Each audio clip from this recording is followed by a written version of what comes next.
This is Leafs Morning Take with Nick Alberga and Jay Rosehill. Now we've got a fight started here right off the bat with Rosehill. 30 minutes of live, nonstop Leafs talk starts now.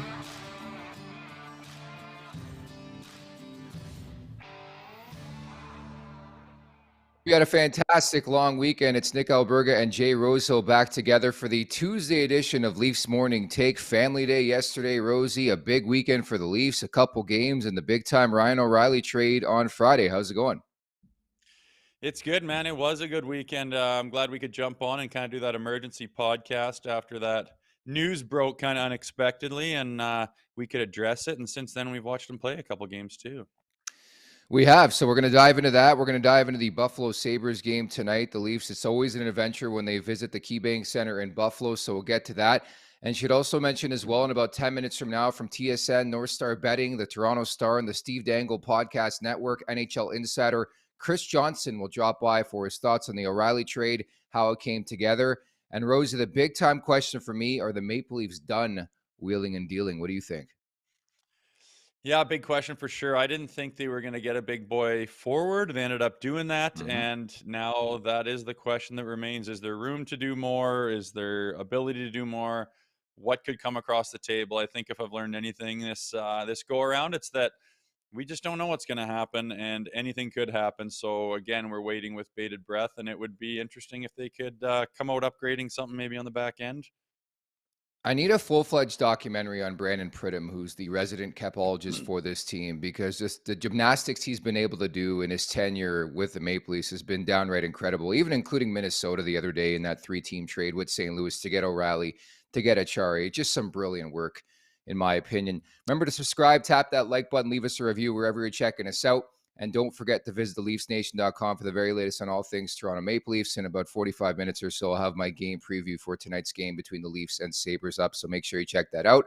Also, as you all know by now, we're in the process of migrating over to our very own YouTube page, picking up steam. We had an emergency pod on Saturday, hungover, but it was still fun, breaking down the Ryan O'Reilly, Nola Achari trade, so you can check that out on at the Leafs Nation 401, at the Leafs Nation 401.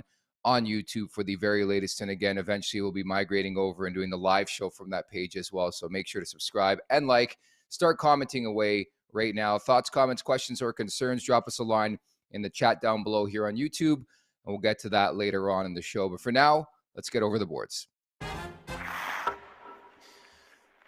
Okay, Rosie, let's get into it. So we discussed the trade over the weekend. We'll discuss it more with CJ. Just your thoughts on the back-to-back, another split and another loss to a really shit hockey team in Chicago. Yeah, I know. It's always nice when we do these weekend updates when they win the second game of the weekend. But, the first game that they played where, I thought that was the most important game, the Saturday night game at home against our rivals, a team we've struggled against, Ryan O'Reilly's first game. And I just thought they were absolutely a machine that just ran through that team. Everything top to bottom looked like they were in complete control. Even playing our third and fourth string goalies as our goaltenders that night, it still was kind of a moot point. And it's just interesting that they follow it up after that with the Sunday game against a worse team, even a bottom feeder, as we call it, a team they smashed handily last week. And they show up with that performance and just aren't able to get it done. And again, that anomaly just continues with them losing to the bottom of the barrel NHL teams. Yeah, I was just going to say at this point, it's an anomaly, and the Leafs are not the only team to lose games. But having said that, I did tweet out the statistics to you. I tagged you in the Sportsnet tweet. It was pretty incredible, just the numbers and the variation in numbers between like Boston, Tampa, and Toronto against, say, the bottom five teams in the league. And ultimately, and unfortunately, Rosie, I think this could cost Toronto home ice advantage in the first round. How important is that, do you think? It's huge, man. And it is going to cost them. You look at, they could be up there. Their record would be more comparable or something you could kind of mirror with Boston's had they ran through these bottom of the barrel teams. All of a sudden, you're spreading points out into that win column big time. And right now, those losses to those teams are going to come back to bite you. And you are fighting for home ice. And that's got to be the key when you're playing against these teams. That's got to be the motivation when that, oh, it's going to be an easy night starts to creep in subconsciously. That's got to be what pulls you out of that is, hey, we're fighting for home ice. Like those first 2 games at home to start a season or to start a series are so important. And then even more so if you get to that game 7, to have that in your comfortable home with your fans there is huge. And, more likely than not, they're going to lose that this year. And you could easily look back on these games and say, there you go, right there. That's your reason. Even if it's like half of them, right? Like you lose one to Columbus, you lose one to Anaheim, you lose a couple to the Montreal Canadiens, 2 to Arizona. Even win half of those games, and I think obviously you're sitting pretty. There's some comfort in the standings, and there's some separation between you and Tampa. But now the Lightning have a couple games in hand. I know they're a couple points back again, but like it's going to be a dogfight down the stretch just to determine who has home ice in that series with the Lightning. And obviously, you'd love to have last change, especially having O'Reilly in the mix now. I think it could just benefit this team in the long run to have game 7 potentially on home ice, but certainly something to document in the last 25 games of the regular season, if you can believe it. Which leads us to tonight's game, Rosie, at the KeyBank Center in Buffalo. It's the Leafs and Sabres. I couldn't believe it. This is the only time Toronto's going to visit Buffalo this season. Like, we have to do something about this schedule because you, having played in this game in Buffalo, you know it's electric. A lot of Leafs fans travel over, a lot of Sabres fans too. Yeah, totally. That is weird because it's so close. It makes so much sense, and I don't think these two teams have built up a rivalry by any stretch. But the potential is certainly there, especially if they start playing more games against each other. And I remember there's different times that we flew there. There's times where we drove there. I actually remember quite clearly, holding stacks of money for certain people on the bus over because the bookie was down in Buffalo and there was some payments to be made. There was more than a few guys doing that, which looking back always makes me chuckle. But, the potential is there to have a rivalry, and they just don't seem to play him enough. Yeah, it really is bizarre. So we'll leave that story alone for obvious reasons, but still pretty impressive to see you handling money. I've seen you with money before, and now you're pretty good with money. Just that game in general, like how special was it to the team? You mentioned the variety of different ways you got to Buffalo, but it just always seemed to bring like electricity, Rosie. And I'm even thinking 15, 20 years ago to even when it happens now. I was fortunate enough to go to a couple of those games in Buffalo between the Leafs and Sabres, and it never really disappointed. And most importantly, you knew both teams for the most part got up for each other, especially Buffalo. Like Buffalo's in that collective group with Ottawa and Montreal. Every time they play Toronto, regardless of where they're at in the standings, you know they're going to show up.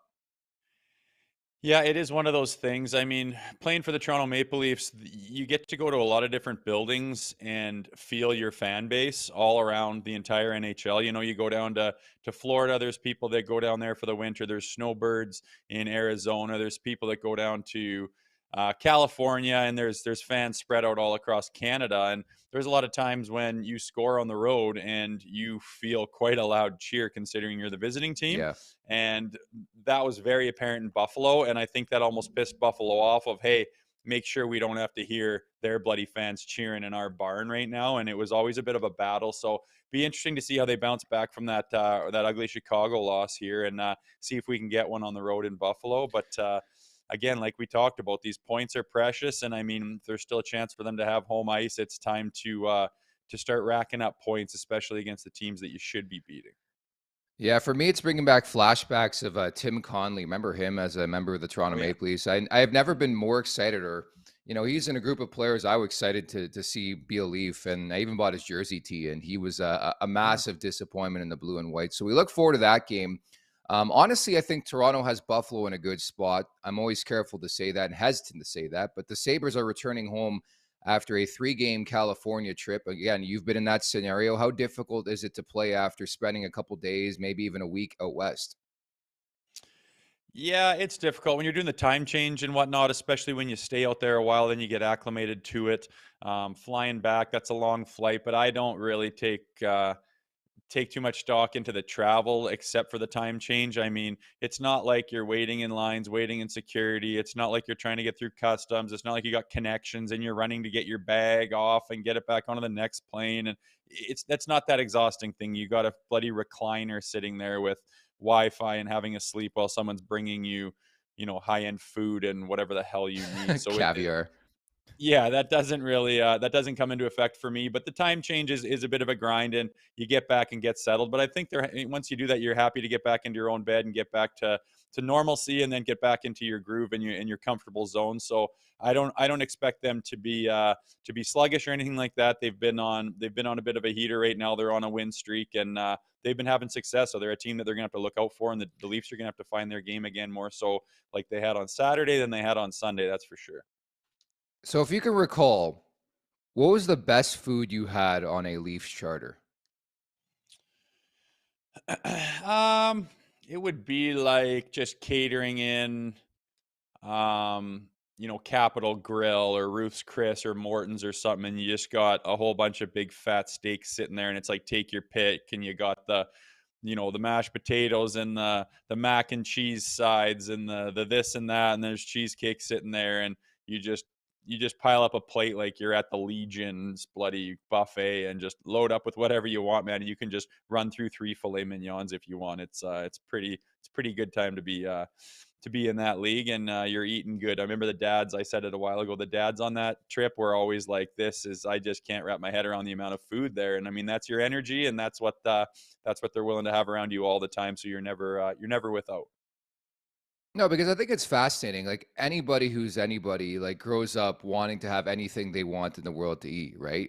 And I think you're in a scenario in a position like that when you're in the National League on a chartered plane, pretty much whatever you want, I guess, as a collective unit, they'll put together, right? If you want some za, if you want some steak, if you want pasta, they're doing it, right? Yeah, for sure. I mean, you'll be able to get what you need, and then another thing that came into the league kind of as I was in it was having your own chefs at the rink. So any practice day you get there and you want a certain kind of omelet or a smoothie like this, they can get that done for you. Then they start to remember, your patterns and what you like, and they kind of have it ready for you. It's just you're absolutely pampered and treated like a baby, and you got to be careful not to let that go to your head and to remember the realities of the world. But playing in that league Yeah. is pretty special. I remember, a team meal was on the owner, obviously, and we're there with the dads, and a bunch of Wagyu beef comes out, and my dad's in the beef business and has kind of had it all, and he's never had Wagyu beef. He's always wanted to, and that was kind of a treat. I think it's the most expensive beef in the world, and it's just like Yeah. butter melting in your mouth. So it's kind of cool. But stuff like that you get to experience in that league, which is pretty neat. Yeah, if you're watching right now, I'm sure you're caught in the algorithm of Least Morning Take, and that's great to see. But my algorithm on my YouTube features a lot of people just like simmering and grilling steaks, man. Like I'm that guy who'll watch somebody cook a steak and then they cut the middle at the end of the video and they show you how it's done. Like for Yeah. some reason, and Wagyu is always the one, like I'm always like, holy crap, I just want to taste that. It looks so good. Never have Yeah. tasted it though. Yeah, it's pretty wild. I've gotten into that too since fire hall Yeah. meals and stuff. We're cooking all the time, and my Yeah. Instagram feed is full of good beef and smoking and all kinds of different meats and different recipes and stuff like that. So we're cooking for ourselves now, no longer in the big league, but those boys are not worried about where their next meal's coming from. That's for sure. Before we get CJ on, I know we're connecting with him momentarily. Were you specific on what you ate before a game? Like, not to include myself in the conversation. I play beer league puck, but I never like to go too heavy on a meal before a game. I primarily play on Sunday afternoons. I have the last couple of years.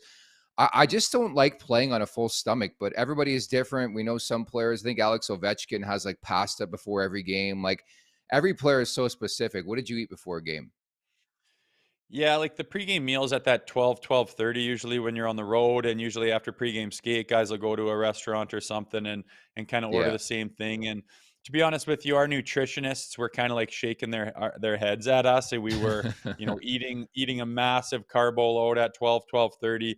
Then some guys wouldn't have a damn thing till after the game. Some guys might have a little snack when they get up at, whatever, four something. And I didn't find a pattern of something where it's just like, oh, I feel great when I eat this and garbage when I eat that. And I was always looking for that. So I would mix things in differently. I'd try to eat light. I'd eat a little heavy. I'd eat later and earlier. There was a point there where I was going to Chipotle, man, and you couldn't really argue with it. You're getting some rice, you're getting guacamole, you're getting your protein, you're getting what you need out of the thing as far as I was concerned. And never really found it mattered. And again, I wasn't playing Yeah. 30 minutes a night, so But in the American League, same thing. You're playing lots of minutes, you're exerting yourself. And I don't know, I find guys get more head fucked than anything over what they're eating and what time and everything. And I didn't need that in my life. There's enough going on. I just said, fuck, fill your belly and old school, just give her and empty the tank out there. So I try not to get caught up in all the logistics of the nutrition. Well, it's funny you say that because you see a lot of guys who retire, they blow it up, right? And I think obviously the biggest reason why is they're not exerting the calories and losing the calories. Like a comparable for me in my world, like during the pandemic, I was just so bored. I took up walking, man, and I started walking like 4 or 5 hours a day. I got really, really skinny, and I was burning like over 1,000 calories a day just walking. And I think the unique spot of that was the ability to eat like legitimately whatever I wanted, man. Like I was ordering Chinese, like chicken balls, pizza, whatever I wanted.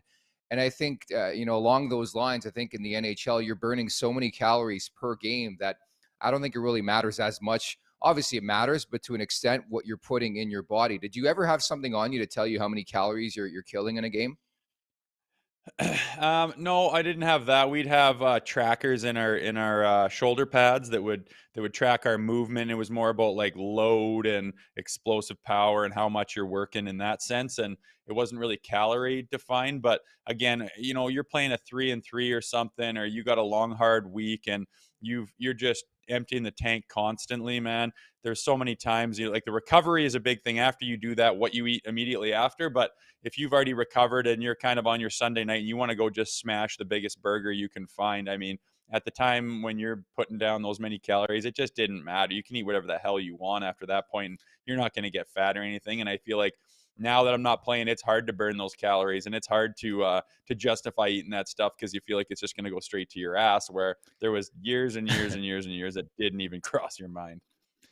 Yeah, you talk about fitness as well. Today's guest knows a thing or two about that. I believe he used to run daily. I'm not sure if he does it anymore, but let's bring him in and ask him. NHL Insider with North Star Betting, Toronto Star, TSN, and the Steve Dangle Podcast Network. It is Chris Johnston. CJ, you still doing the run per day? Yes, sir. Went this morning. My God. So how many do you calculate how many calories you lose per run? No, I don't. Honestly, I don't really think about it. I wear a watch that I watch my pace and things like that. But I'm not obsessive about calorie in, calorie out. In fact, I probably put on some weight even though I'm running every day. So that shows what I'm eating. Attaboy. You got to live sometimes. And I thought that was incredible, what you've put together over the last couple of years, dude. And thanks so much for doing this. Let's dive into the big topic of conversation, obviously, in Leafs Nation. That's the big trade on Friday. Where were you when it went down, and what did you think initially of it? Well, full disclosure, I was out to dinner with some friends, late dinner, halfway through a glass of wine. So that tells you how much my radar was up for that kind of move. And but it was pretty, I would say it was a surprise to see the Leafs get O'Reilly. I think maybe just that they acted so quickly, kind of jumped the market in some ways. We've seen a couple other big trades, of course, but not a lot of action league-wide just yet. And, I think they didn't want any chance of it leaking out. Sometimes in the old days, or probably two other teams, they finally get to a deal at 11 p.m. at night on a Friday. They probably agree that they'll announce it Saturday morning, but the Leafs like to make sure that it's not going to get out ahead of time, and so they announced it when it was finally done. To the best of your knowledge, how long were they working on this deal with St. Louis? I mean, there's been some hints and reports, I believe Elliot Friedman putting out there that maybe they were in on Barbashev as well, but how long do you think they were working on this thing? Well, I think their interest goes back to earlier in the season. In December, they were linked to O'Reilly, and at that point, it wasn't clear St. Louis would be in a position as a seller the way they've become now. And I think it heated up last week. And, I think some of that was because Ryan O'Reilly himself, if he was going to be moved, liked the idea of a move to Toronto. And so I think that helped make the fit. I mean, the player fits, and certainly Noel Acciari does, and what the Leafs want. And I think they were looking for specific elements to their lineup rather than just getting the biggest name or the player most likely to score the most goals. I think that they were looking for the flexibility that they get with two guys that can play wing and play center, can kill penalties, all those types of things. And so, the last few days, last week, it really heated up, and, they involved Minnesota at the last day to get that extra little bit of retention, and the deal got done. But, I think that the conversations stem back months and then really took on some serious tones, in the days before Friday. Chris, obviously when a trade like this goes down, most people are looking at, his stat packs and the numbers and what does he bring and how many goals does he score and that kind of thing. But what do you feel about Ryan O'Reilly and just his character and what he brings, leadership, his experience in the playoffs? He's a guy who seems to want to be here. He's willing to play a 3-3 to get here and get that jersey on. And, what can that mean to the Leafs coming down in the playoffs to have a guy like that added to their roster, numbers aside?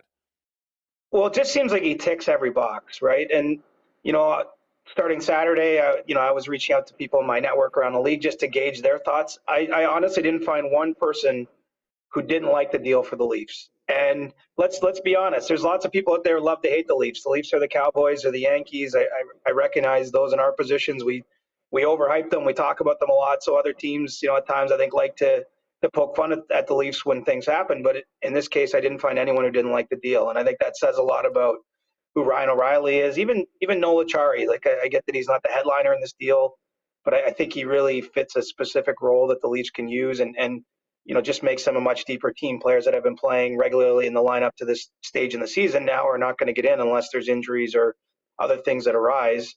And with O'Reilly, there's naturally going to be some questions about his season. It's the worst year by production he's had, I think, since he was an NHL rookie.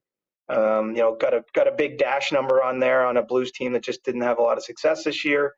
And so when you're making this deal from Toronto's end of it, I think you have to be comfortable that you understand the reasons why that might be happening and that he still has gas in the tank. And I still think he does. The other thing too, he missed 6 weeks or so with a broken foot. I mean, that's the kind of injury that there's usually a clear recovery time. It's a bone healing. It's not likely to see a recurrence there. So it's not as though that's a chronic issue for him, which is different maybe a little bit than Nick Foligno a few years ago, which I think a lot of people around the Leafs are trying to compare the two because he did have a pretty serious back injury and wasn't able to contribute much after the deal the Leafs made with Columbus 2 years ago. So I think that given that you're what he's done, what he's known of as a teammate, the guy is, he can play third line center for them if that's how things ultimately end up. I just think that this is a home run type of deal. There's risk, of course. You're giving up all these picks and things, but there's no guarantees that this will equate to more success in the first round. But I think you must feel better in the Leafs front office or in the coaching room and even the dressing room with this lineup than the one you had last week. Yeah, I won't lie. Both of us, Jay and I, are both still jacked. We did an emergency pod on Saturday. We're jacked. We love the trade. I just love the fits with Achari. I think we've already seen what he can bring to the table. And you look at Ryan O'Reilly, the pedigree, winning a Conn Smythe, winning a cup, and your leadership, what he means on the ice, off the ice. I just think it's a home run for the Leafs, and they had to take that swing here in this scenario. So I ask you this. We're still a couple weeks away from the trade deadline. Are they done, and could they potentially be after a defenseman? And how much stock do you put into Kyle Dubas's conversation following the trade about not wanting to subtract from his roster? Well, I don't think they're done, but it's going to be hard to make the next move, no matter, even if it's something smaller. I mean, between the cap ramification things that they have to deal with, even if they just don't have a lot of picks, right? They're down to only a couple picks in the 2023 draft. They don't have their second rounder in 2024 or 2025 now. There's still things they can do, don't get me wrong, but there's not a lot of obvious things for them to deal unless they are, either dealing a prospect or perhaps someone off the roster. And so I think that they'll look at everything, but they might ultimately find that there's just not upgrades out there. I mean, because if you're trading for someone right now, you've got to feel either that player is better than someone in your lineup or that you need a depth option. I don't think they actually need a depth option on D. I think you could argue that they need an upgrade in the top six. But, what are you subtracting? Like if you went out and tried to get Matthias Ekholm or, any of the guys, Jacob Chikrin's name's out there, and I don't think the Leafs have much interest in him. But the point is, if you're getting players that would obviously still, make the Leafs top six with the current guys, those are usually 2 first rounders is the ask going back. And the Leafs, I'm not sure if you really want to trade 2 first rounders into the future at this point. So the truth of the matter is, I think the biggest splash has been made. It would be a huge surprise to me if they made a bigger trade than the one they made last Friday. But I think that their mind is open to doing whatever they can do because we all know how much is riding on this season, and they still have 10 days where they can make a deal here. I mean, why would you close up shop just yet? I think you got to explore the market, maybe some of the prices come down and maybe something falls into line that makes a team better, heading into the stretch drive. Yeah, and Chris, as he says, he doesn't want to take away from his own roster, and we're talking about draft picks and whatnot. It seems like that's kind of going to be one of the main things, if not the only thing, going out the door.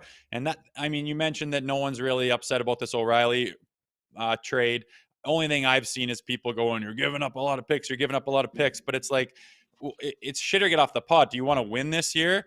Or are you making a push? Because if you go, I'm not going to make that deal to make my team better because I don't want to give up that first rounder who may or may not make us do what exactly where we are right now in 5 years. Like it's do or die. And it seems like Dubas is making a run at it. And why wouldn't you when you're top 3-4 in the whole league all year long? But I think people lose fact of the sight that Matthew Nyes could be an addition that you don't have to do anything with, just allow him to walk in. And the only thing I see that could maybe work is just add some kind of a defenseman somehow and maybe some prospects or a couple more picks or something for that. But it seems like it's hard to be going to be hard to do anything else at this point. What do you see happening if they do make a deal?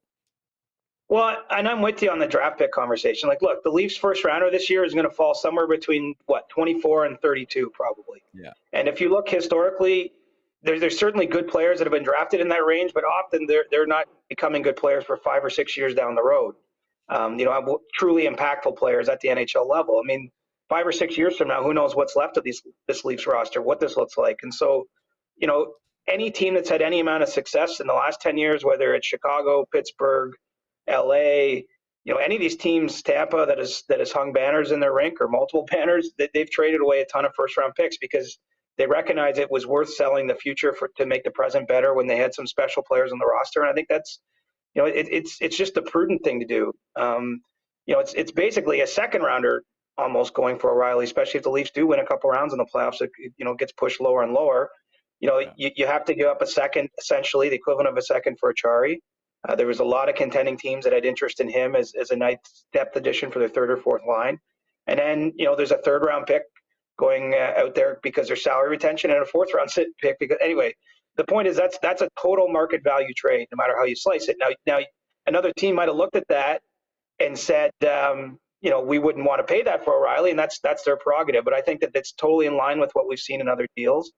And so where that leaves the Leafs now, I think you're right. I mean, we're probably looking at a depth move unless, Kyle Dubas is once again sort of, trying to get us off the scent by saying that he doesn't want to trade off his roster. I mean, if he trades something off his roster, there's players in the final year of their deals, whether it's Alex Kerfoot, Justin Hall, Pierre Engvall, David Kampf, all these guys are on expiring deals. And if you traded their salary away, you could create room to bring in something back. If they're really not doing that, then I think we're down to a depth addition in terms of another trade. And then, as you mentioned, Matthew Nyes, I would expect to be pulling on a Leaf sweater within days of the last game for the University of Minnesota next month. So, the team is more or less set, unless something else just comes out of the clear blue sky.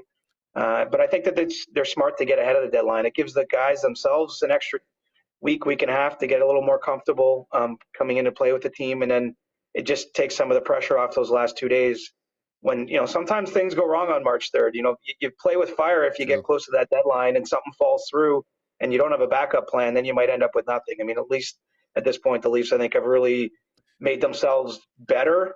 And, my final word, too, on the price is that I think there's a world where Ryan O'Reilly stays in Toronto. Now, it's premature to have that talk, but I know for certain that he's on their list of teams that he likes. He wanted to come here and play here. If this is a positive experience, they might have given that up, not for a rental player. And who knows, maybe they even somewhere along the line get him to take a little less than the market might pay him, the way they did with Mark Giordano. I mean, that remains a possibility here. And that's part of the sort of intangible benefit of this move as well. And the deal gets even better in that respect, too. I think the only person worth multiple first-round picks right now is Brandon Pridham. The capologist for the Leafs has done an incredible job, man. And to include Minnesota in that deal, I thought was amazing, too. Last one, we'll let you go. So they moved the deadline to a Friday this year. You have any reason why? And what's your expectation league-wide? Obviously, from the Leafs perspective, we're waiting to see what Boston does, Tampa does, and other teams around the league. So I think that there's a specific formula in the CBA, and don't quote me exactly, but in terms of the number of days from the end of the regular season to when the trade deadline is, it's something like 6 weeks or 45 days. And because the regular season we're still getting back on a normal schedule from COVID, the regular season isn't ending at its typical time. I think it's ending midweek in April, if I'm not mistaken, and it usually ends on a weekend. So essentially, the easy answer to why it's been moved, I think, is we're just getting the schedule. They're still trying to push the schedule in as much as they can to get the cup awarded and get the draft done, in June, and then, have a July 1st free agency. So we're probably, the takeaway from that is we're probably going back to a normal Monday trade deadline next year, because I think we'll be back kind of on what you call a regular schedule by then. I actually like the Friday, though. It doesn't ruin the weekend immediately before, because when you have a Monday trade deadline, there's a lot of stuff that goes on Saturday and Sunday, so you might as well not have a weekend then at all. And it's I think it's going to be still a busy period. I really do think that there's a lot going on league wide. Unfortunately, we've seen some of the biggest names already traded, so maybe that takes away some of the excitement from the day itself. But there's still some dominoes to play here, and I think there's teams like Nashville and Washington, in particular, that could move into the seller category and have some players that could spice up the deadline here yet still. Looking forward to it. CJ, it was great to see you at All-Star Weekend in Florida. Appreciate your time today, man. All right, be well, guys. Thanks, Chris. You as well. Take care. That's Coburg's Chris Johnston, of course, from TSN, North Star Betting, the Toronto Star, the Steve Dangle Podcast Network, one of the premier NHL insiders out there. And I was just so curious about that. Like, the schedule went out, and it's like the trade deadline's on a Friday this year. And I'm like, whoa, that's pretty interesting. So there's your answer right there. Yeah, the way I see it as a former player, there's going to be people scrambling to get on jets to try to have their jersey on for that Saturday night game. And, when the phone calls are going out on Friday, a lot of guys are going to be, like I said, scrambling around, where if it's on a Monday or something like that, there's a good chance the team doesn't play till Wednesday and it's not such a scramble. And I've been traded before a couple of times, and it is a shit show. Sometimes you're on the road and you have one suit with you, and you're trying to figure out how to get this, and can I get out of my lease, and what about the furniture, and can we get a storage box, and my wife's going to be in this town, should she fly right to the new town? It's just mayhem ensues. So I think it's only going to amplify that for the players, being you're getting dealt right before typically games and schedules are full on the weekend. So that's where my mind goes, and should make for some interesting trade deadline talk. Looking forward to it, and certainly looking forward to see what Boston and Tampa do, right? The pathway in the Atlantic Division leads towards through those two teams, I should say. So very intrigued on that front. But for now, Rosie's on fire, folks. The wrap-up is brought to you by our friends at PointsBet Canada. Take the floor, Rosie. Stay hot, my dude. Been going. Keep her going. Well, I think we talk a lot about, like, I guess that you can call them revenge games or whatever, but Ryan O'Reilly, it's his third game in a Maple Leafs uniform, and he's going back to where he used to play in Buffalo. So I'm taking him to score an anytime goal. You're going to get that at about plus 260. And I mean, if you look at his first two games, I mean, the first shift of the game, they play him in Toronto, and he gets a pretty quality scoring chance that just misses, and didn't do too much after that. But, again, the Blackhawks game, he's got a clear-cut chance, and backhand goes off the bar. I think he's ripe to get one, and why not do it against a former team? We talk about how guys do that a lot, and it'd be nice to get him on the board. And that plus 280, again, that means if you bet $100, you're going to make $280 back, including your original bet. So, good money on the board, and I think that why not take a guy like him? He wants one. He wants to celebrate in that uniform and get that off his back, so we can just focus on the play at hand. And that's my pick today. Hopefully we stay hot. Love the revenge angle. Love that it's the Buffalo Sabres, one of his former teams as well. Now, this tweet might make an appearance someday on Rosie Tweets, our new and innovative segment here. This came 2 days ago. So on Saturday, Jay Rosehill, first shift, 4 exclamation marks, ha, ha, ha, ha, ha, ha, ha. So I'm guessing you're alluding to Ryan O'Reilly trigger in the spot there. I was alluding to it looked like a power play. It was a fucking shooting gallery. The Montreal Canadiens were spinning around looking at what the hell's going on. And I was just laughing, going, look at this. They're peppering him. Riley, look at And I tweet it, and I'm going, oh, fuck. And then you tweet back, like, are you okay? I'm like, well, are you watching the game or not? Because if you are, you know what I'm talking about. Yeah, we were both horned up on Saturday. Maybe it was just testosterone from Friday night, having a couple cocktails, because we did an emergency pod it made some noise in the YouTube world. We put something together really, really quick, gave our thoughts on the O'Reilly trade. We're feeling good. And I won't lie, Sunday happened and I'm like, fucking same team. Showtime Patrick Kane, 3-1, Domi, 4 points. I'm like, man, I can't get over these losses. Having said that, I've been saying all season, I need to stay consistent with you, Rosie. These 82 games do not matter. It's all about 7 games against Tampa. So I'm looking forward to that. Looking forward to this game tonight against Buffalo. Should add before we wrap here, Montana's $100 gift card, ready to give it away right now. We announced it earlier today, but here it is. The winner is Greg Davis. Greg Davis, Davis_08. You're the winner of a $100 gift card, courtesy our friends over at Montana's. So we'll keep you posted on that front. We'll send that over to you. Greg Davis, Davis_08, the winner of a $100 gift card at Montana's. Not too shabby, if you ask me, Rosie. Not bad there, Gregory. Take the wife out on the town and blow that thing. Why not? Pretty good deal. That's good for you. Congratulations, man. Yes. So we look forward to tomorrow's show. Should mention as well Mike Rupp on the show. And I messaged Rupper. I'm buddies with Rupper. He works over at the NHL Network. I messaged him. I said, Rosie and I want to have you on. And he said, that fucker made me bleed. So this should be a good conversation. Yeah, we've scrapped a couple of times. We'll have to wait for tomorrow to see how that all went down. But that big man doesn't bleed too often.